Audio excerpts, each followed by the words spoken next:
You know that person who always takes a little more than they give. You help them move. They forget your birthday. You cover for them at work, and they don't even notice. You keep going anyway because you're a good person. You tell yourself it'll even out. It doesn't. So eventually, you pull back, and then you feel guilty about it.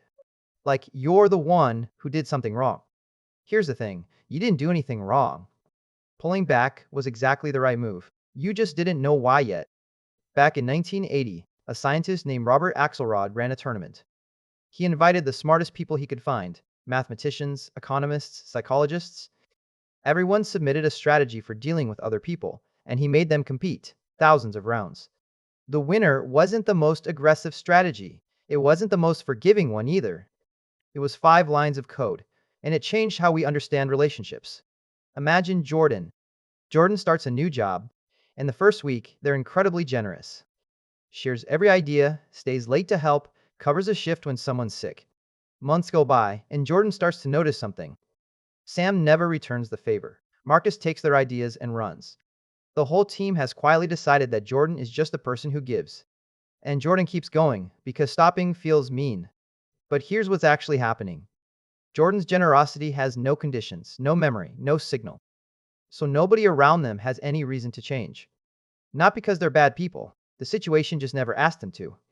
Jordan burns out. And honestly, it's not even really their fault. The strategy Jordan was running has a name. It's called always cooperate. Sounds noble, completely backfires.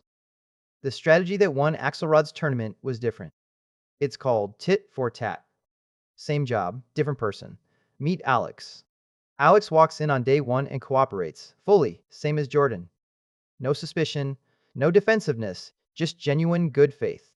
But from that point on, Alex pays attention. Sam stops pulling his weight. Alex quietly stops going out of the way for Sam.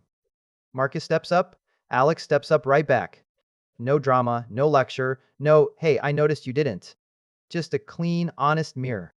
A few months in, the people who reciprocate love working with Alex. The ones who don't have quietly figured out that Alex isn't a resource, they can just drain. Alex didn't punish anyone, just followed one rule.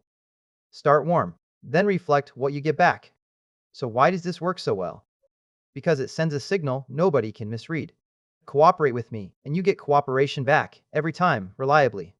That's worth something. Don't, and I'll notice. Not in a vindictive way, not in a we need to talk way. I just won't keep giving what isn't being returned. And the moment you come back, I come back too. No grudge, no, but last month you. Just, okay, we're good again. Nice enough to make friends, firm enough not to get used, forgiving enough to let people recover. And here's what Axelrod actually found. Every aggressive strategy in the tournament eventually collapsed. Nobody wanted to cooperate with them. They won a few rounds and lost the war. Every purely passive strategy got picked apart because there was no consequence for taking advantage. The insight was this: life is not a one-time game. You see the same people again and again, and your reputation travels with you. Being known as someone who gives generously but isn't a pushover, that's worth more than almost anything. Quick one. If this is landing, subscribe. There's a lot more where this came from. And once you see this, you notice it everywhere. Think about the friendships that have lasted longest in your life. They're not the ones where you give, and they're just grateful. They're the ones where both people occasionally drop the ball, both people notice, and neither makes it a bigger deal than it needs to be. In business, it's the same. The clients and partners who stick around are the ones where both sides know it's a real relationship, not a transaction going one way. So here's what I want you to take from this. Pulling back from someone who isn't reciprocating isn't selfish. It's not giving up on them. It's actually the most honest thing you can do.